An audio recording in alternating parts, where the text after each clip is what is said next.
اور عذر کی وجہ سے بیٹھ کر پڑھے تو ثواب میں کمی نہ ہوگی۔ یہ جو آج کل عام رواج پڑ گیا ہے کہ نفل بیٹھ کر پڑھا کرتے ہیں، بظاہر یہ معلوم ہوتا ہے کہ شاید بیٹھ کر پڑھنے کو افضل سمجھتے ہیں، ایسا ہے تو ان کا خیال غلط ہے۔ وطر کے بعد جو 2 رکعت نفل پڑھتے ہیں ان کا بھی یہی حکم ہے کہ کھڑے ہو کر پڑھنا افضل ہے، اور اس میں اس حدیث سے دلیل لانا کہ حضور اقدس صلی اللہ علیہ وسلم نے وطر کے بعد بیٹھ کر نفل پڑھے، یہ دلیل لانا صحیح نہیں ہے۔ کیوں کہ یہ حضور صلی اللہ علیہ وسلم کے مخصوصات میں سے ہے۔ چنانچہ صحیح مسلم شریف کی حدیث عبداللہ بن عمر رضی اللہ تعالیٰ عنہما سے ہے، فرماتے ہیں مجھے خبر پہنچی کہ حضور اقدس صلی اللہ تعالیٰ علیہ وآلہ وسلم نے فرمایا ہے کہ بیٹھ کر پڑھنے والے کی نماز کھڑے ہو کر پڑھنے والے کی نماز سے آدھی ہے۔ اس کے بعد میں حاضر خدمت اقدس ہوا تو حضور کو بیٹھ کر نماز پڑھتے ہوئے پایا۔ سر اقدس پر میں نے ہاتھ رکھا کہ بیمار تو نہیں؟ ارشاد فرمایا کہ کیا ہے اے عبداللہ؟ عرض کی یا رسول اللہ، حضور صلی اللہ علیہ وآلہ وسلم نے تو ایسا فرمایا ہے اور حضور بیٹھ کر نماز پڑھتے ہیں۔ فرمایا ہاں ولیکن میں تم جیسا نہیں۔ امام ابراہیم حلبی و صاحب در مختار و صاحب رد المختار نے فرمایا کہ یہ حکم حضور صلی اللہ علیہ وآلہ وسلم کے خصائص سے ہے اور اسی حدیث سے استناد کیا۔ تو یہ بہت لوگوں کا مسئلہ ہے کہ ساری نماز مطلب کھڑے ہو کے پڑھتے ہیں، نفل ضرور بیٹھ کے پڑھتے ہیں، تو ان کو یہ مسئلہ بتائیں اور مسئلہ سمجھائیں، پیار محبت سے سمجھتے ہیں، ٹھیک نہیں سمجھتے تو وہ اپنا نقصان کر رہے ہیں، یعنی کہ ان کا ثواب ان کو آدھا ملتا ہے۔ نقصان ہوا نا، مگر گناہ نہیں ہے، جائز ہے، تو اس لیے کسی سے بحث بھی نہیں ہے۔ اچھا، ایک مسئلہ ہے، مسئلہ نمبر 46، بیرون شہر یعنی شہر سے باہر سواری پر بھی نفل پڑھ سکتا ہے، نفل پڑھ سکتا ہے۔ اس صورت میں استقبال قبلہ شرط نہیں، بلکہ سواری جس رخ کو جا رہی ہو ادھر ہی منہ ہو، اور اگر ادھر منہ نہ ہو تو نماز جائز نہیں۔ مثلا بس جا رہی ہے تو سیدھا ہی منہ ہوتا نا، اسی طرح کار جا رہی ہے تو سیدھا ہی منہ ہوتا ہے، اور شروع کرتے وقت بھی قبلہ کی طرف منہ ہونا شرط نہیں، بلکہ سواری جدھر جا رہی ہے اسی طرف ہو، اور رکوع و سجود اشارے سے کرے، اور سجدہ کا اشارہ بنسبت رکوع کے پست ہو، یعنی کہ کرسی پہ سیٹ پہ بیٹھے بیٹھے سواری پہ مطلب آپ نفل جو ہیں وہ پڑھ سکتے ہیں، جدھر بھی گاڑی جا رہی ہے کوئی مسئلہ نہیں ہے، قبلہ کی طرف آپ کا رخ ہے نہیں ہے، بس آپ کا جو فیس ہے اس طرف ہو جدھر کو گاڑی جا رہی ہے، تو آپ بالکل اس طرح نماز پڑھ سکتے ہیں۔ نفل نماز، صرف نفل نماز۔ ایک مسئلہ ہے چلتی ٹرین میں نماز۔ چلتی ریل گاڑی یا ٹرین پر بھی فرض، واجب اور سنت فجر نہیں ہو سکتی، اور اس کو جہاز اور کشتی کے حکم میں تصور کرنا غلطی ہے۔ مطلب کہ جہاز جو ہوائی جہاز ہوتے ہیں یا بحری جہاز ہوتے ہیں ان میں تو ہو جاتی ہے، مجبوری ہے، مگر ٹرین یا بس یا کار پہ فرض، وتر اور سنت فجر نہیں ہوتی، ٹھیک ہے۔ یہاں یہ بتایا گیا کہ کشتی اگر ٹھہرائی بھی جائے جب بھی زمین پر نہ ٹھہرے گی، اور ریل گاڑی ایسی نہیں، اور کشتی پر بھی اسی وقت نماز جائز ہے جب وہ بیچ دریا میں ہو، کنارہ پر ہو اور خشکی پر آ سکتا ہو تو اس پر بھی جائز نہیں۔ لہٰذا جب اسٹیشن پر گاڑی ٹھہرے اس وقت یہ نمازیں پڑھے، اور اگر دیکھے کہ وقت جاتا ہے تو جس طرح بھی ممکن ہو پڑھ لے، پھر جب موقع ملے اعادہ کرے، کہ جہاں من جہت العباد یعنی لوگوں کی طرف سے کوئی شرط یا رکن مفقود ہو نہ پایا جائے، اس کا یہی حکم ہے کہ جیسے ممکن ہو پڑھ لے، بعد میں اس کو اعادہ کرنا ہوگا، دہرانا ہوگا، یعنی کہ دوبارہ پڑھنا ہوگا۔ یہاں پر ایک تنبیہ ہے کہ نوافل تو بہت کثیر ہیں، اوقات ممنوعہ کے سوا آدمی جتنے چاہے پڑھے، مگر ان میں سے بعض جو حضور سید المرسلین صلی اللہ علیہ وآلہ وسلم و ائمہ دین رضی اللہ تعالیٰ عنہم سے مروی ہیں بیان کیے جاتے ہیں۔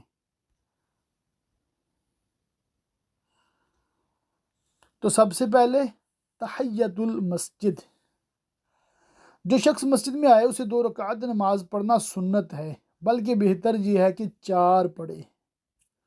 بخاری و مسلم ابو قتادہ رضی اللہ تعالیٰ عنہ سے راوی کہ حضور صلی اللہ علیہ وآلہ وسلم فرماتے ہیں جو شخص مسجد میں داخل ہو بیٹھنے سے پہلے 2 رکعت پڑھ لے۔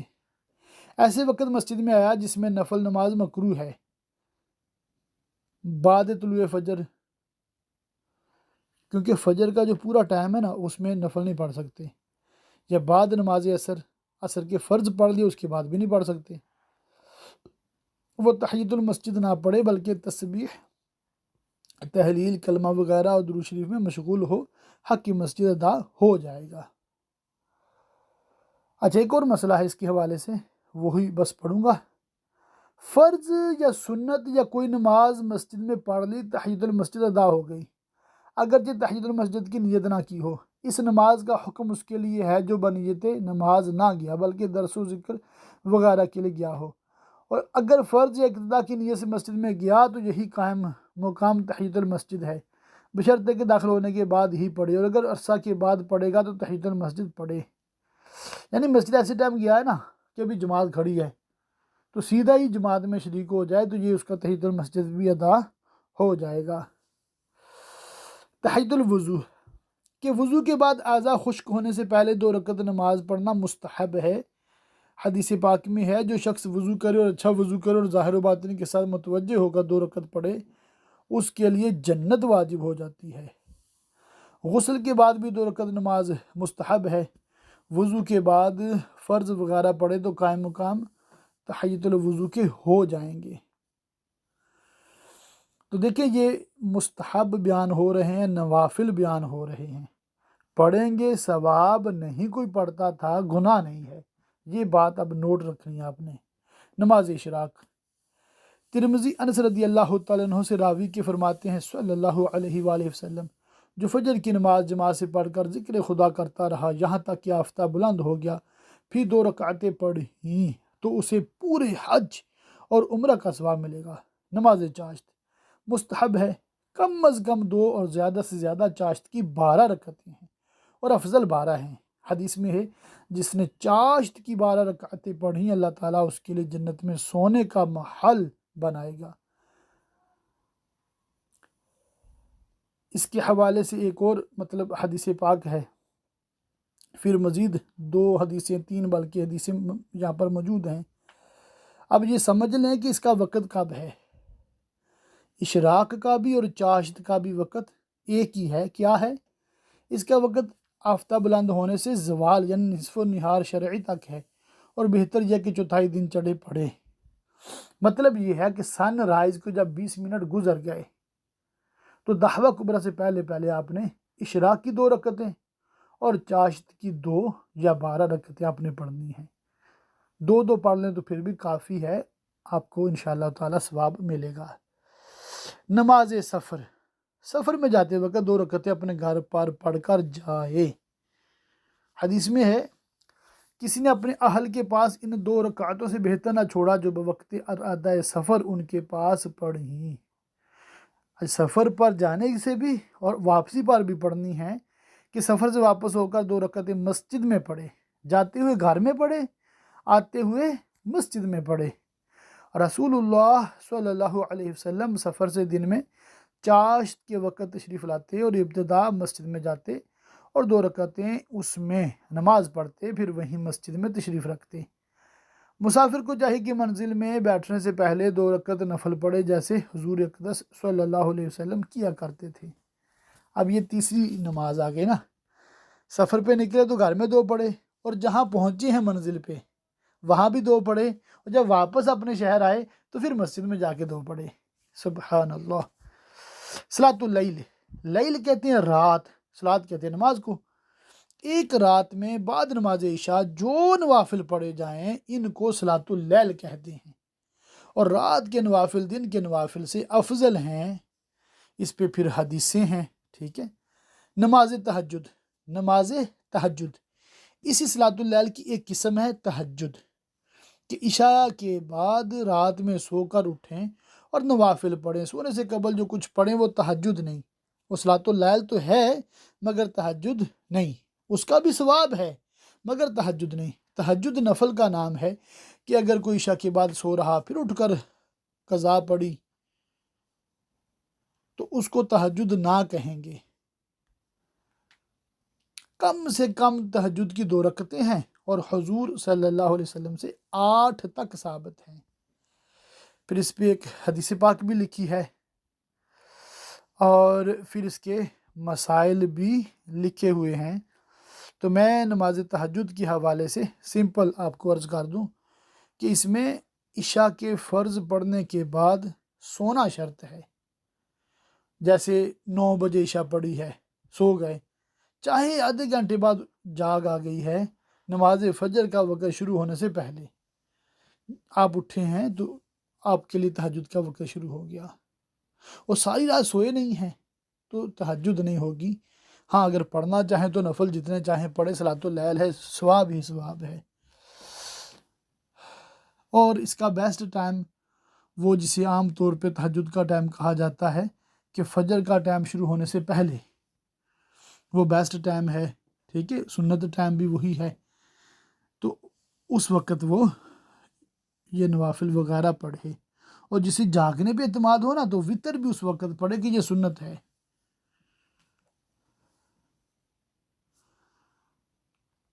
تو یہ مطلب اس کے حوالے سے، نوافل کے حوالے سے چند حدیثیں پھر آ گئی ہیں یہاں پر۔ نماز استخارہ، یہ میں جلدی سے عرض کر دوں۔ حدیث صحیح جس کو مسلم کے سوا جماعت محدثین نے جابر بن عبداللہ رضی اللہ تعالیٰ عنہما سے روایت کیا، فرماتے ہیں کہ رسول اللہ صلی اللہ علیہ وسلم ہم کو تمام امور میں استخارہ کی تعلیم فرماتے، جیسے قرآن کی صورت تعلیم فرماتے تھے۔ فرماتے ہیں جب کوئی کسی امر کا قصد کرے یعنی ارادہ کرے تو 2 رکعت نفل پڑھے پھر کہے، یہ دعا استخارہ بہار شریعت میں لکھی ہوئی ہے، اور اپنی حاجت کا ذکر کرے، خواہ بجائے حاضل امر کی حاجت کا نام لے یا اس کے بعد۔ او کالا عاجلی امری میں او شک راوی ہے، راوی کو شک ہے کہ کیا الفاظ تھے۔ فقہا فرماتے ہیں کہ جمع کرے یعنی یوں کہے وعاقبت امری وعاجلی امری وآجلہ۔ حج اور جہاد اور دیگر نیک کاموں میں نفس فعل کے لیے استخارہ نہیں، ہاں تعیین وقت کے لیے کر سکتے ہیں۔ مستحب یہ کہ اس دعا کے اول آخر الحمدللہ اور درود شریف پڑھے، اور پہلی رکعت میں قل یا ایھا الکافرون اور دوسری میں قل ھو اللہ احد پڑھے، اور بعض مشائخ فرماتے ہیں کہ پہلی میں وَرَبُّكَ يَخْلُقُ مَا يَشَاءُ وَيَخْتَارُ يُعْلِنُونَ تک، اور دوسری میں وَمَا كَانَ لِمُؤْمِنٍ وَلَا مُؤْمِنَةٍ وَلَا مُؤْمِنَةٍ آخر آیت تک بھی پڑھے۔ بہتر یہ ہے کہ 7 بار استخارہ کرے، کہ ایک حدیث میں ہے اے انس جب تو کسی کام کا قصد کرے تو اپنے رب عز و جل سے اس میں 7 بار استخارہ کر، پھر نظر کر تیرے دل میں کیا گزرا کہ بے شک اسی میں خیر ہے۔ اور بعض مشائخ سے منقول ہے کہ دعائے مذکور پڑھ کر با طہارت قبلہ رو سو رہے، اگر خواب میں سفیدی یعنی سفیدی یا سبزی گرینری دیکھے تو وہ کام بہتر ہے، اور سیاہی یا سرخی دیکھے تو برا ہے، اس سے بچے۔ استخارہ کا وقت اس وقت تک ہے کہ ایک طرف رائے پوری جم نہ چکی ہو۔ تو یہ ہے استخارہ جو سنت ہے، اور یہ کرنا بھی چاہیے، ٹھیک ہے۔ باقی جو کسی اور سے استخارہ کرواتے ہیں جیسے دعوت اسلامی سے بھی کرواتے ہیں وہ بھی جائز ہے، مگر یہ کروانا ضروری نہیں ہے جو کسی اور سے کرواتے ہیں، ٹھیک ہے۔ تو اگر کسی نے استخارہ کا سنت طریقہ جاننا ہے تو یہ بہار شریعت حصہ 4 اس میں استخارہ کا مکمل طریقہ بیان کیا گیا ہے۔ اللہ تعالیٰ کی بارگاہ میں دعا ہے اللہ تعالیٰ ہمیں علم دین سیکھنے، سمجھنے، عمل کرنے، دوسروں تک صحیح پہنچانے کی توفیق مرحمت فرمائے، آمین بجاہ النبی الامین وصلی اللہ تعالی علیہ وآلہ وصحبہ وبارک وسلم۔